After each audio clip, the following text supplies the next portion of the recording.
Welcome to Haunt Weekly.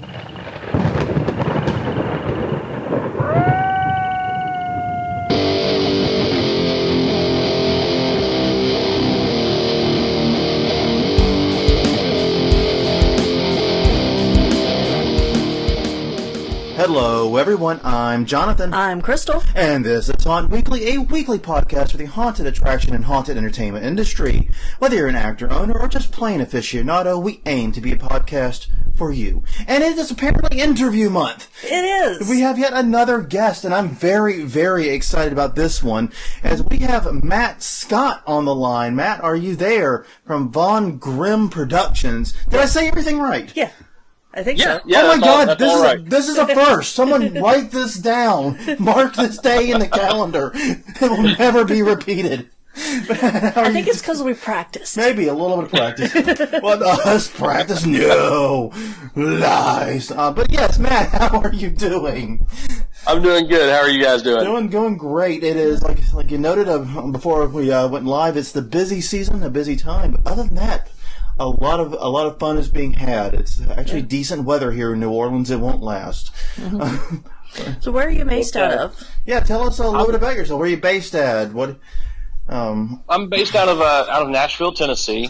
I'm actually the head makeup effects artist at Nashville Nightmare Haunted House. Cool.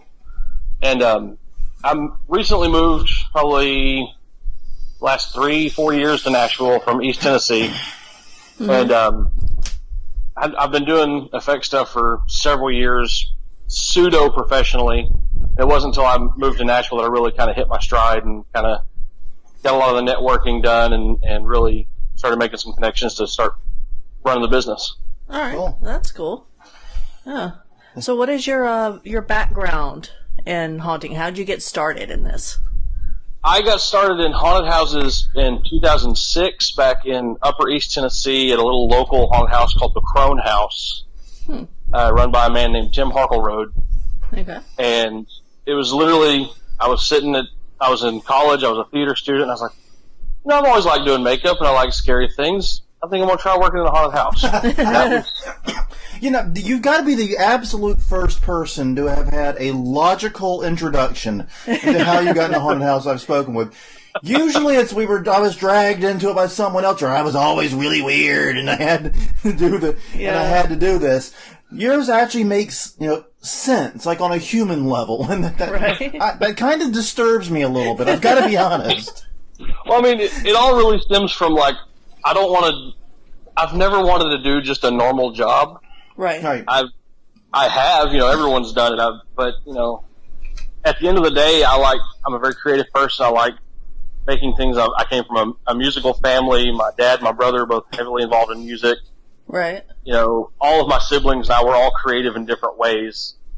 And I was always the more theatrical kid. I was the one doing school plays. I was actually a professional wrestler for 10 years. Oh, cool. So I have a very weird history that's got me where I am now. Right. Okay, what was your professional wrestling name? I think this is an important question. Well, my most recent one, the one that I was doing when I decided that I wasn't very good at wrestling, Fair. was Honky Tonk Matt, the illegitimate son of the Honky Tonk Man. Well, I have heard of the Honky Tonk Man, so, I was a wrestling fan during Honky Tonk Man's Intercontinental reign, so I'm dating myself here as I go. Okay, and I gotta say, that was a little cringeworthy. I'm not gonna deny. The sad part is that was the best one that I had. That was the one that That's the one you're proud of. I got paid the most with that one. Actually got to work with Honky Tonk Man a couple of times. Right. So other than that, it was pretty lackluster. Oh, gosh. So, yeah, that felt like an important question to ask, and I regret it immediately. But, yeah, so that seems like a very natural introduction into haunting. So, you made the jump, and you started doing makeup and started doing that work for the small haunt. How was your introduction? How did it, like I said, how were the first few seasons for you? Were they a steep learning curve, or they just, blend right in and it sort of flow like water? It's a little of both. I mean, I was a sponge. I wanted to learn everything I possibly could. Yeah. I remember I emailed Tim while I was sitting at school in between classes, and he asked if I wanted to get lunch, so I actually skipped the next class I was supposed to go to and went to have lunch with him. And he told me I showed up, so I got the job. I will say that it's not the first time I have heard about people getting haunted jobs that way. Yeah. It's definitely not the first. Well, as people who recruit people to work in our haunt, it's important to have people show up. Yeah, and that's kind of it. Is sometimes when you showing up in this industry, sometimes showing up is 90% of the work. Let's be honest. Absolutely. It is 90% because a lot of the stuff you have to learn on the job. Yes. So if you show up, you learn, and that's the end of it. Yeah. Absolutely. Show up, you're willing to learn. You'll go far. It's a lot like what they tell you college is supposed to be like, and are lying when they say it about college. But here it's actually true. So, yeah, what were some of the big things you had to learn right off the bat? What were some of the those initial hard lessons, if you will, or difficult lessons, I should say? One of the hardest and most difficult lessons I had to learn, and I still struggle with learning it day to day, is that I don't know as much as I think I do. Yeah. That's why I have her. She reminds me of that all the time. It's very Well, I'll get myself into a situation and go, "Oh, this water's a little deeper than I thought it was." Exactly. Yeah. That's exactly how I felt the first time we tried to build a haunt. Yeah, we Huge. Sanity check each other all the time. But I know that feeling of, oh yeah, we can do this. This is totally easy. 10 minutes later, what the hell was I thinking? Oh my God, I am drowning here. Yes. It's a moment, but also it's when you actually, and I'm sure you feel the same way, when you actually do manage to doggy paddle your way out of it, and usually it is that kind of inelegant doggy paddling. Yes. You feel so awesome, so conquering, even if you were flailing the entire time. When you finally flail your way to the shore and you step back and go, "Oh, I did that." Yes. Yeah. and nobody saw how inelegant that looked. I was under the water and no one saw me flailing. Exactly. So, but yeah, that was really my biggest thing, is just learning that, haunt makeup was a whole different creature than, what I'd seen on DVD extra features where you have 8 hours to do someone's makeup. No, if you're lucky, you have 10 minutes to get a makeup done. Yeah. Yeah. Yeah, exactly. Yeah. So the time is the biggest factor in your opinion. Time management is probably the most valuable thing I've learned in the haunt industry. I can see that. Yeah. So, did you continue your college career, or did you stop right there and go into full-time haunt stuff? I attempted to continue my college career. Mm-hmm. However, the end of it was not my decision. It was the financial aid department that decided that for me. Gotcha. That happens. Yeah. Sorry to hear that, but yeah. It wasn't anyone's fault but my own. It's because I wasn't doing well in all of my other classes. My theater classes I had straight A's in. Right. Because I cared about them and I was interested in it. Right. It was my mathematics core classes that I had to have. I'm like, I'm never going to use this. Right. I'm never going to need to know how to. Hey! Don't knock math. When you launch your second career as a drug dealer, you're gonna need it. My mom. I learned in high school I'm not good enough at math to do that. I could get killed first week. My mom was a guidance counselor in the prison education system, and she always knew the drug dealers. They come in reading on like a third grade level, but doing like doing math on a college level. Like, we know what you were doing on the streets. Okay. Doing complex fractions in their head. Yeah. And metric to a standard conversions and all. Yeah. Absolutely. Yeah. I can't do that stuff. So No. But yeah. So but I understand that completely. That's always disappointing though. But yeah. So. Yeah. I mean. Oh, go ahead. My life, it probably would have been a little easier on me to get to where I am now if I had that finished. But there's no guarantee that I would even be where I'm at now if I had finished it. So Exactly. Right, because everything happens for a reason. I'm a strong believer in that. Fair enough. So, what are, in your mind, you mentioned time management. What are some of the other skills that you feel are absolutely necessary to do well with haunt makeup? Well, it's not even specifically to haunt makeup, it's just haunting in general, is you have to have the passion to do this. Oh, yes. There's a quote that one of the guys I work with at Nightmare says that we can't put the passion into you, and we can't take the passion out of you. Right. You're either going to want to do this or you're not.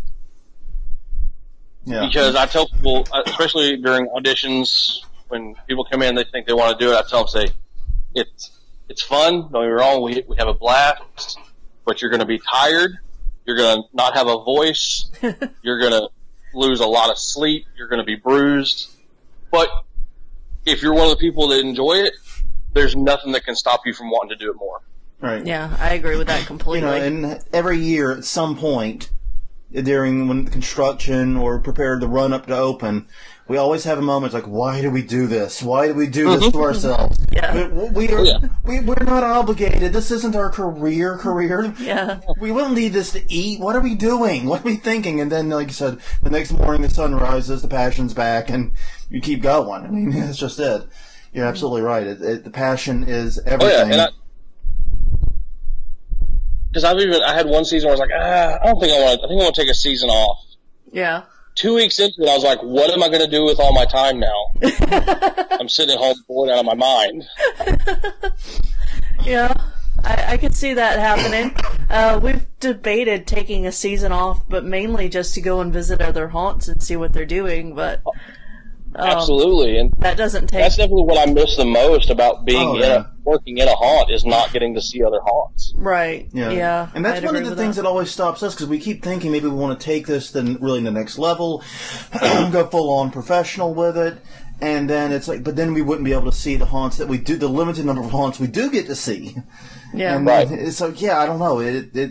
I would miss that too much. I think I love going to haunts as much as I love building and working inside them and on them. Yeah, so, absolutely. I mean, that's what gets everybody started wanting to do it in the first place. Yeah. You've gone to a haunted house at some point and you really enjoyed it.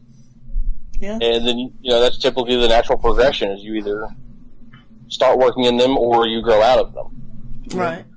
Agreed. So, when someone wants to get into the business of haunt and makeup or mask making, what are some tips that you could give them to get into this business? Oh, man. Practice and study and learn as much as you can from everyone that you possibly can. Yeah. I'm constantly looking up on YouTube and just Google in general, just mask makers, and I'm looking at other products. I'm learning new materials. And for me, it's kind of from a nerd standpoint. Like, I just love effects. I love monsters. I love mask making. I just want to learn as much of it as I can.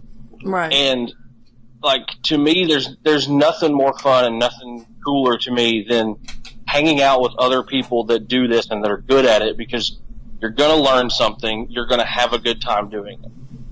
Yeah. Like, that's my biggest thing.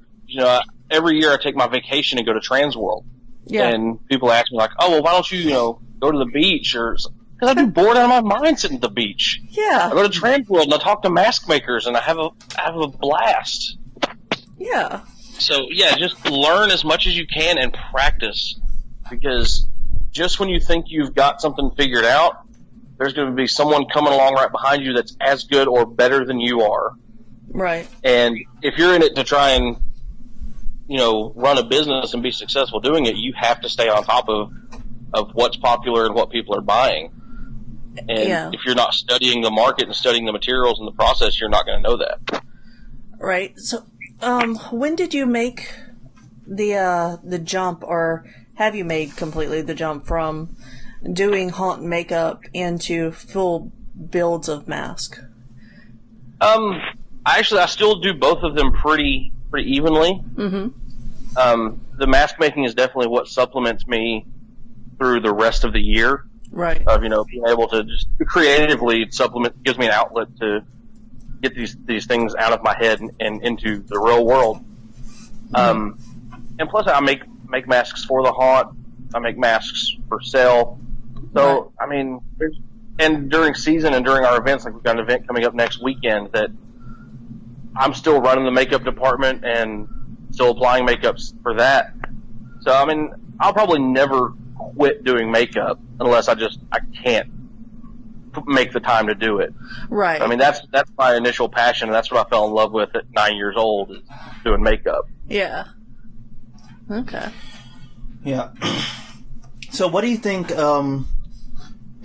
you got your start in 2006, basically. Yeah. What do you think the influence of YouTube has been on this industry in terms of helping people learn and helping people explore? I describe YouTube as a double-edged sword for knowledge, because there's a lot of really valuable information on YouTube, and there's also a lot of really misinformation on YouTube, and I've seen some really dangerous tutorial videos that people do. And I always tell people, check your source of the video, do some background, see if they're a reputable source, see if they actually know what they're talking about, especially when it comes to something like live casting or anything like that, because I've seen some really scary live cast videos. Right. That one mishap and that person's not coming out of that live cast.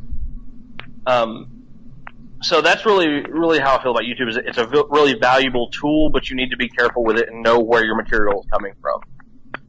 I mean, there's lots. The Stan Winston School puts so much just free stuff on YouTube, free like previews and chapters that you can watch. They're phenomenal. And then if you choose to enroll in that, then by all means, I suggest it, because it's an invaluable resource. Yeah, that's a very, very good point about the dangers of YouTube, though. That's something that a lot of people don't really think about. Yeah, and I admit I'm guilty of it myself, but you're right. I've watched a couple of live casting videos where I'm like, oh, that dude dead. Yeah, I saw one, and I think it was like a Spanish video, and they had just built a wall around a person's head, like a retaining dam around their entire head, and just started pouring plaster in it. Oh. Hell no. Hell to the... Like a little box, like a medieval torture device thing? It looked like they were in a medieval torture device. And okay, they started pouring plaster. And I'm thinking, like, immediately alarm bells start going off. One, they're going to drown because they're going to be covered in liquid. Two, even if you did have a way for them to breathe, their head's encased in solid stone. Yeah. So you're not going to get a mold or a living friend anymore. Yeah. Well, at least, like you said, the likeness they have at the funeral will be very good. It'll be perfect. It will be perfect. He will be immortalized that way. That's the only way. Yeah. You're right. I'd not even thought of that.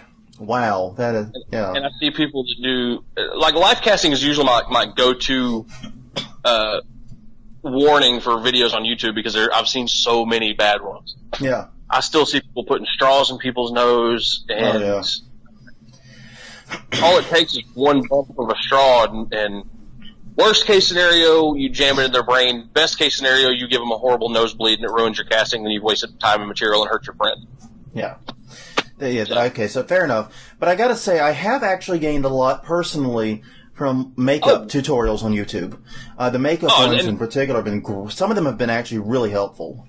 Yeah, and I don't mean by any means to belittle the valuable I know. that are on. No, I think your warning is a very, very good one. I just don't want to see people get hurt and then get scared away from doing what they want to, if they want to learn how to do this. By all means, I want more and more people to learn how to do it to keep the art alive.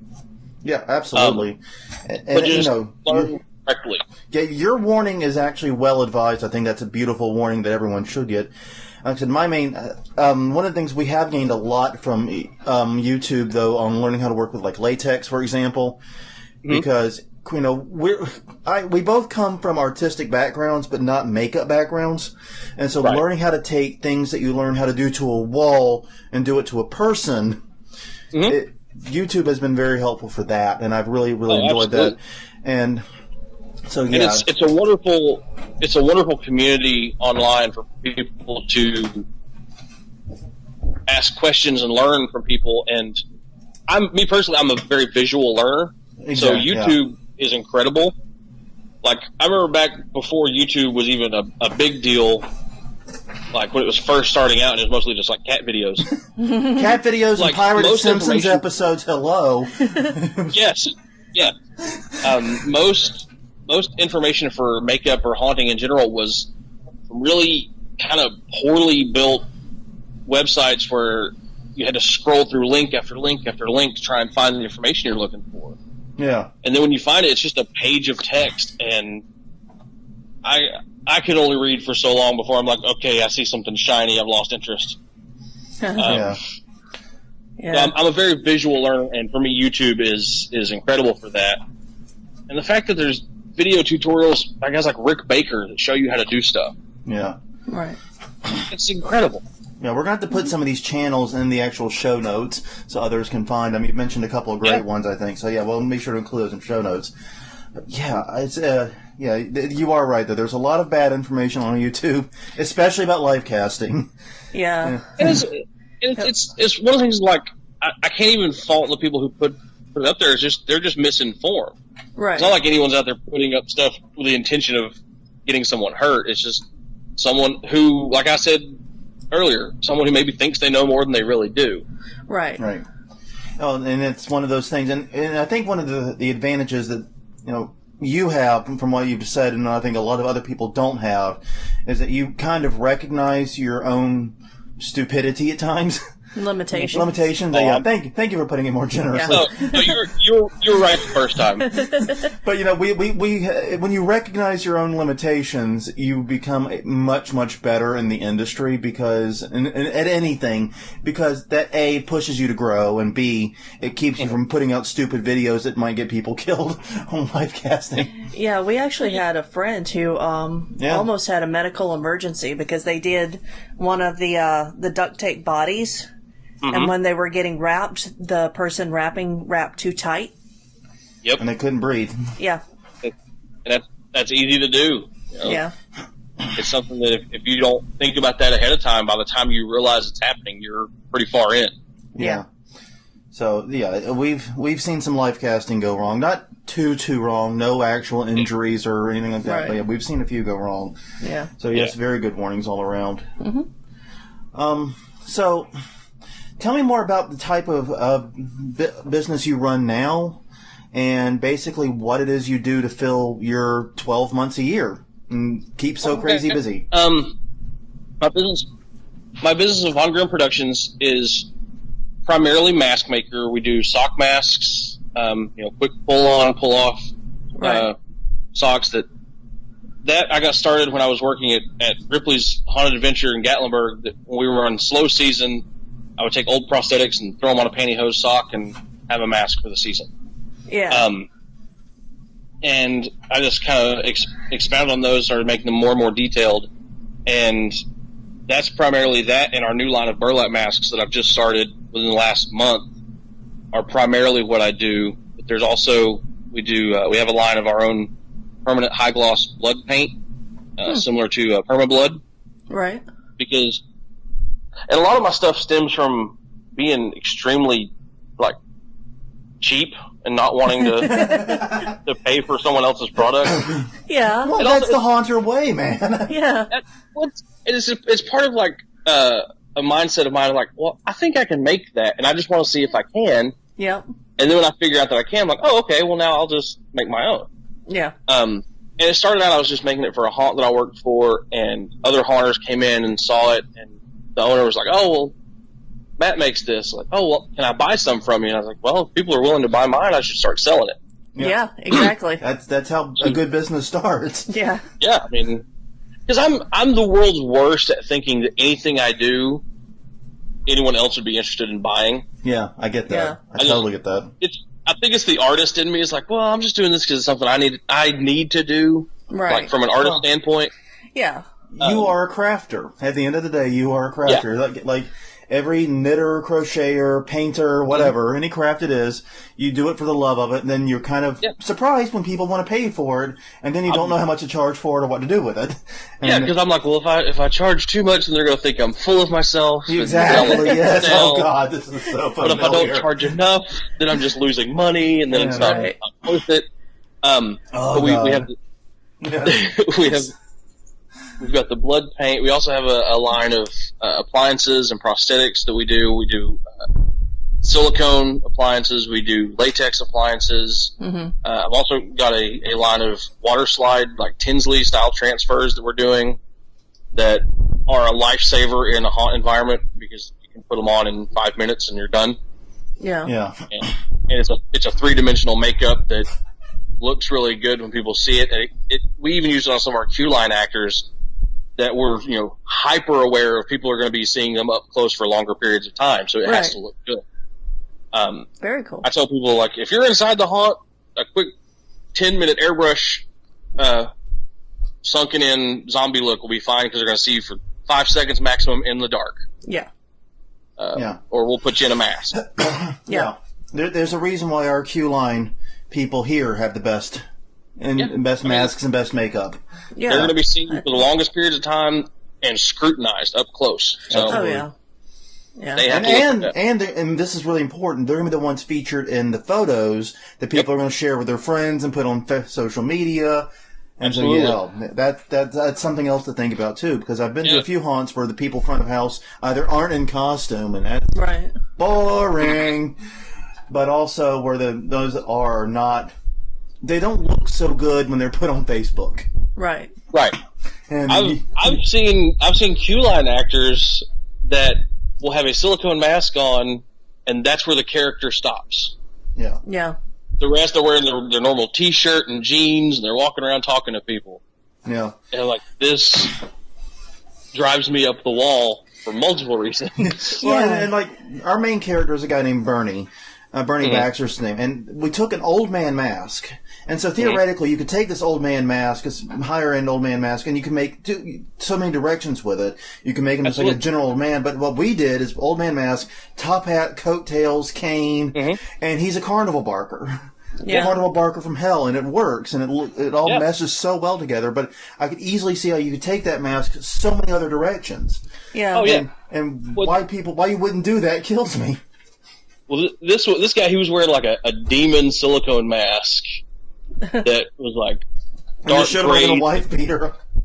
Yeah, and he was like I think he was wearing like a T-shirt. It wasn't even the Haunted House's T-shirt. It was just like Eat It Joe's T-shirt. What are you doing? Yeah. Making us all look bad. Yeah. Are you sure he worked for the haunt? Because he might just have showed up. Yeah. Well, he was the haunt owner's son, so I don't think he actually worked for the haunt, but he was there. Gotcha. That makes a little more sense. The family of the haunt owners is always difficult because sometimes they are really awesome, and sometimes less so. I get that. That's tough. Family can be very tough. Yeah. So you talked a little bit about your 3D makeup effects that you could do really quick. What other time-saving tips? Because I know time is the number one limiter for makeup. I know that's for everybody. I think that's for everyone. Yeah. But so what are some other time-saving tips? Stencils for airbrushing are a lifesaver. I'm writing this down. Hang on. That's a great idea, yes. Especially veining stencils or just skin, breakup texture stencils will save so much time. I've got them for veins. I've got scales, like reptile scales. Right. And actually, fishnet pantyhose are really good for reptile scale stencils. I could see that. I could see that. Yeah. Yes. That works. Yes. Going back to the inexpensive approach. Yeah. I mean, I'm all about the highest output quality for the lowest input money. Right. Again, it's a haunter thing, Yeah. There's a great video that the Bloodshed Brothers have on YouTube, and there's a segment I could totally make a prop out of this. Uh-huh.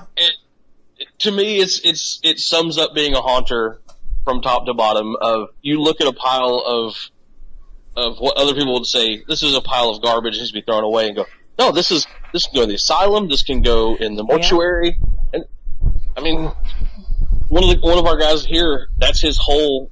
We joked that's his whole spiel is he can take what he calls haunt porn and make a scene that's incredible with it because it's all legitimate looking stuff. Yeah. Right. Well, it's like the old joke. What's the difference between a haunter and a homeless person? A haunter brings a truck when they go to visit the dumpsters.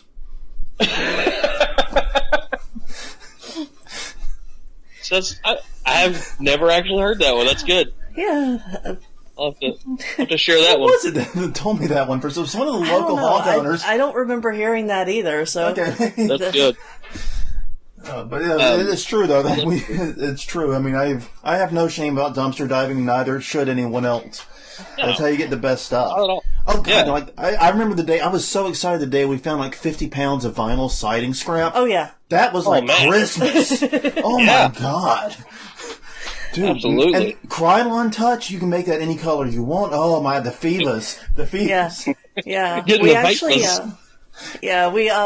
We actually spray painted a lot of it with the metallic silver, and it took it really well, and it looks... Yeah, and went in our 60s diner sequence, because it looked like the chrome that they used to... Oh, it was perfect.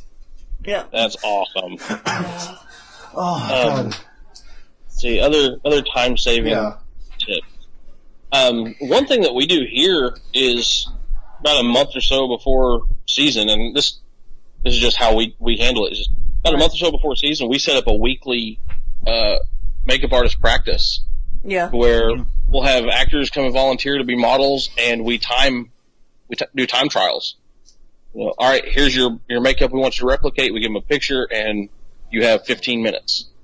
And that helps me, one, not only help everyone get faster and improve, but it also helps me see where certain people are stronger, and if someone's really good at doing quick airbrush zombie makeups, then I know I can send all my zombies to them and they'll get them knocked out. Right. Or if someone's really good at doing really detailed veining, then if I have a possession makeup, I send them to them.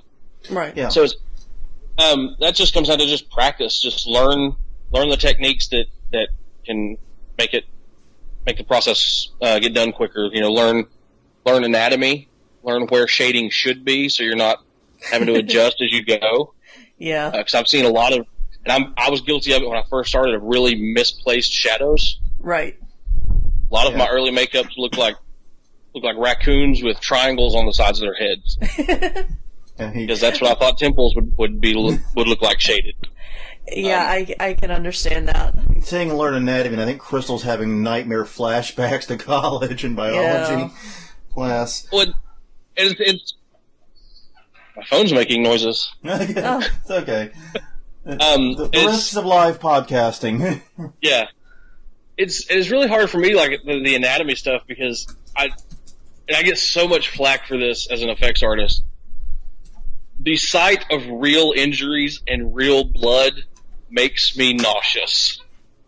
Okay. So looking up reference photos when I'm sculpting or if I'm doing a makeup is really difficult, because I nicked my, and I say nicked because that's really what happened. I nicked my thumb with an angle grinder at my regular day job. Right. And I passed out. Gotcha. Never passed out before in my life, but I fell out on the floor because I saw blood. Yeah. And I wake up and people are going, "How do you work at the haunted house?" Like, in my head, I can say, "This is real, this isn't." Yeah. Yes, and that makes sense, but at the same time, this is corn syrup. This is not. Yeah. Yeah, this is dyed corn syrup / Yeah.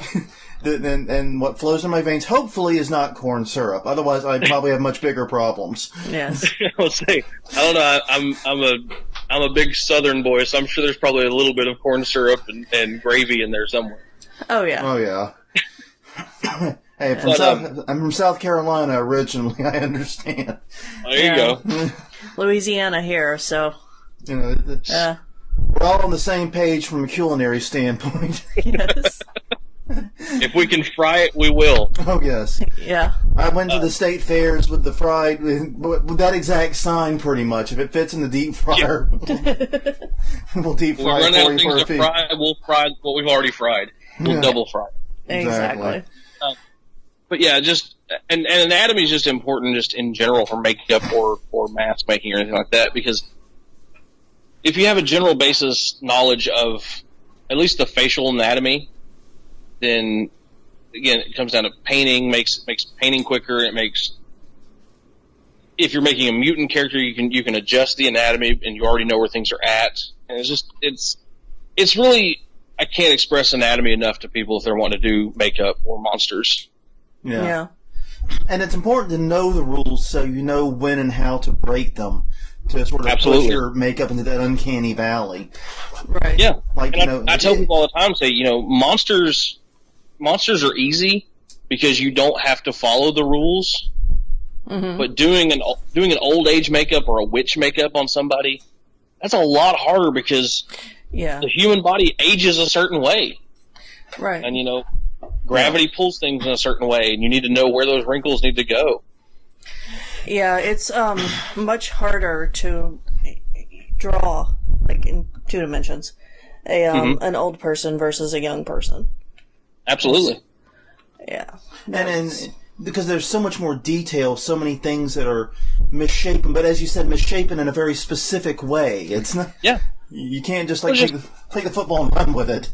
Well, and a lot of times, I would see people in art class, in the beginning art classes, who would just draw little squiggles for lines all over a face to make it look old. And no, you just made it look like a raisin. Yeah. Now you look like one of the California raisins instead of a grandfather. Exactly. Yeah. It's like the second cousin to a California raisin because it's not that good, but it's the Idaho raisins. Leave it alone. Yeah, the lesser known Idaho raisins. Yes, exactly. And I think a lot of that stems from, like, I study just from a directly haunter standpoint, not specifically makeup, but study psychology and understand things that people will notice that they don't even realize they've noticed. Oh yeah. And that's where old age makeups are really easy to spot a bad one, because your brain automatically finds things that shouldn't be where they are or should be where they're not. Right. And that's why details within, like, your scene or anything like that can make or break a scene. Definitely. Stuff all the way down to, and I forget who I heard say this. They said even if you just paint what should be an electrical outlet on your walls, your brain automatically registers, oh, well, there's electric run through this building. This must be real. Right. And it's stuff that it's weird. Like, people laugh at me sometimes when I say the psychology of haunting, but it's true. There's things that your brain will pick up on. Well, if anyone laughs at you when you say the psychology of haunting, that they shouldn't be laughing at that. That's very, very real. Yeah. And like one of my favorite, one of my, I guess you would say my discomfort zones in a haunt is the uncanny valley. Mm-hmm. And when haunts are able to use that really well, sometimes, like you said, bad makeup uses it accidentally. And that doesn't work as good, because then you're using it in the wrong place. But when a haunt is able to pull that off, both with the room and with the person in it, and really, that's so deeply unsettling to me. It sets me up perfectly to be scared. Well, and I think, those things that you notice, even as a haunters, because I look for different things when I go through a haunt than regular customers. There was a haunt that we went through that really got me with a fake door, because they had put light around. Basically, they had put a piece of plywood with lighting behind it, and it included the hinges. Oh wow! They had the actual hinges. So I'm like, that's hinges, that's a door, why aren't you opening the door to let us go to the next scene? And the door was on the other side of the room, and, it was just, your eye was drawn to that one because it had all of the real stuff that you don't think about. Yeah, just enough. I mean, I'm sure if we'd looked at it in the bright light and all that, we would have more clearly seen, but yeah. Yeah. And that's, I guess, one of the things is that, and that's, maybe you can definitely tell me how wrong I am. But with makeup and haunting, the goal is not to be perfect. It's to be good enough to reach that trigger point that it registers as real in the moment. Oh, absolutely. I tell people all the time, especially like new artists coming in, because I've got some that come in that are really detail oriented and they want to movie quality makeup. I say, I appreciate your quality of makeup that you can do. Mm-hmm. It's not necessary for what we're doing. Right. I tell people a lot of times, look at theatrical makeup or opera makeup, stuff that's really over the top. Yeah.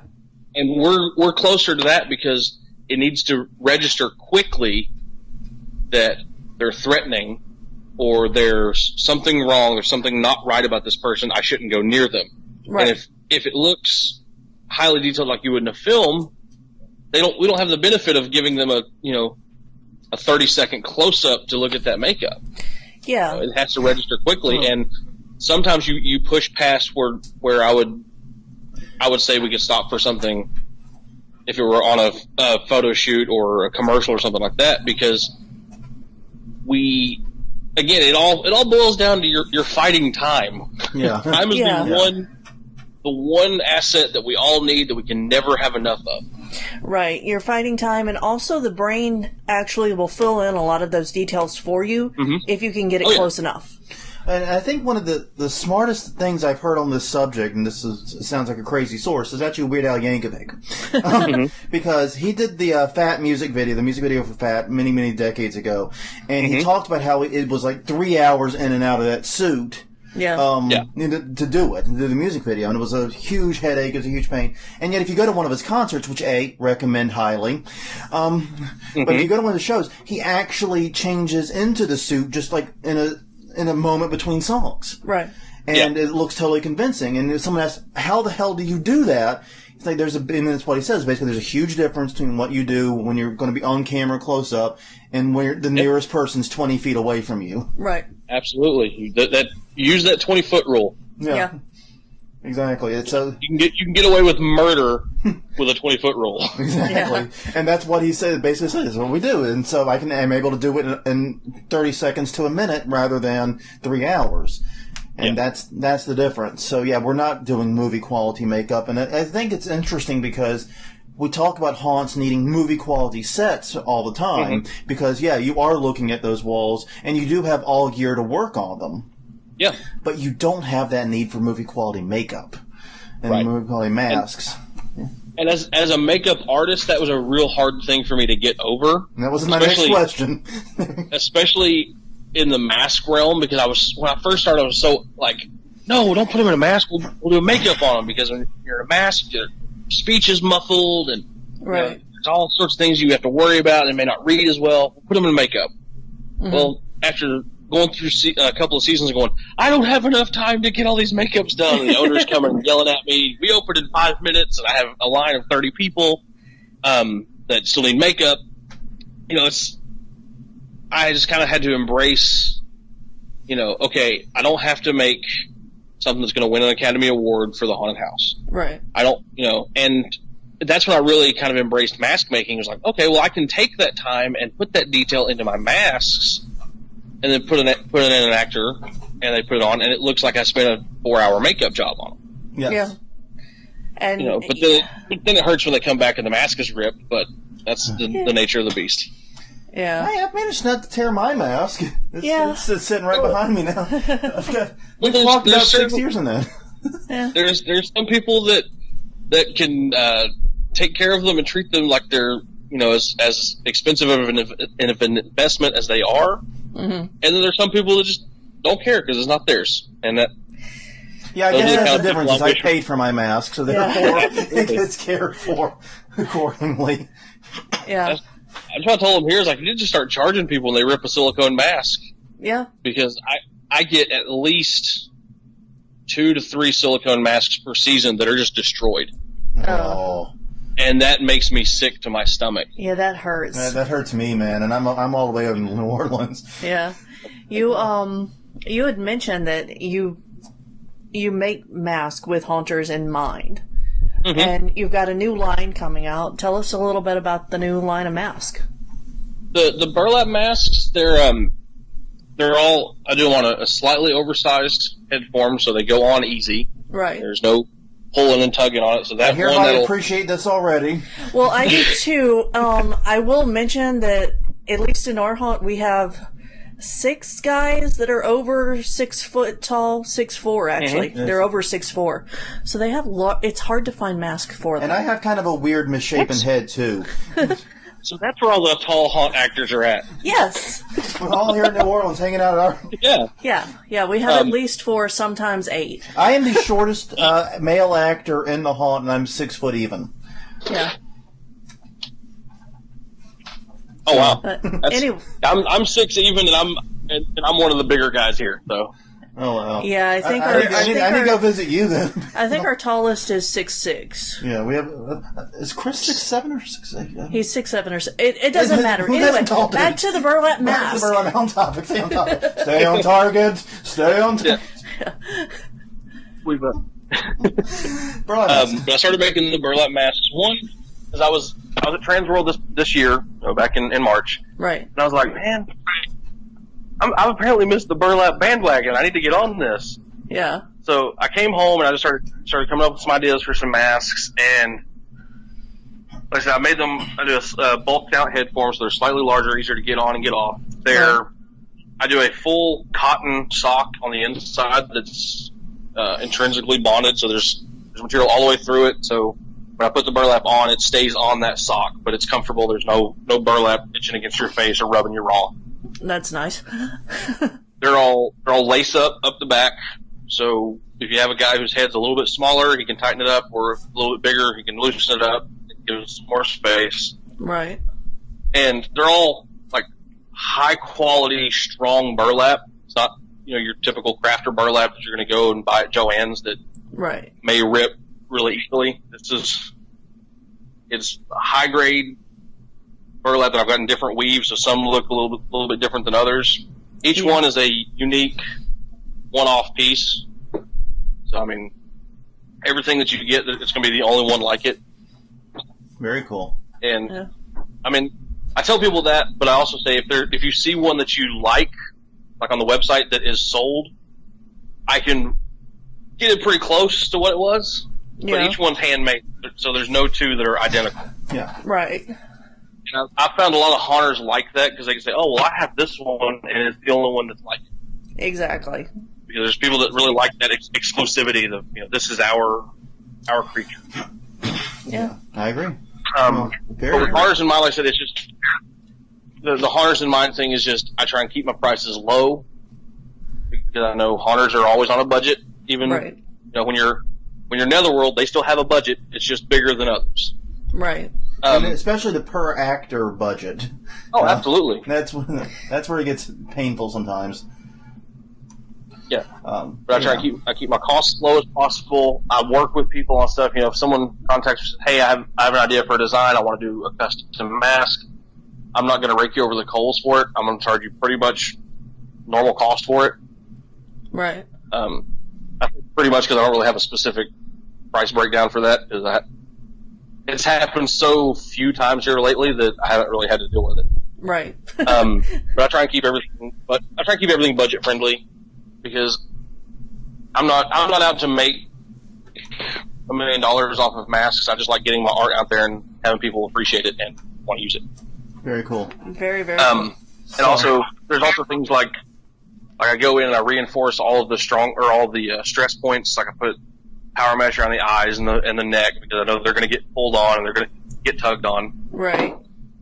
So that's really what with haunters in mind aspect is just things I know get torn up that I try and prevent as best I can.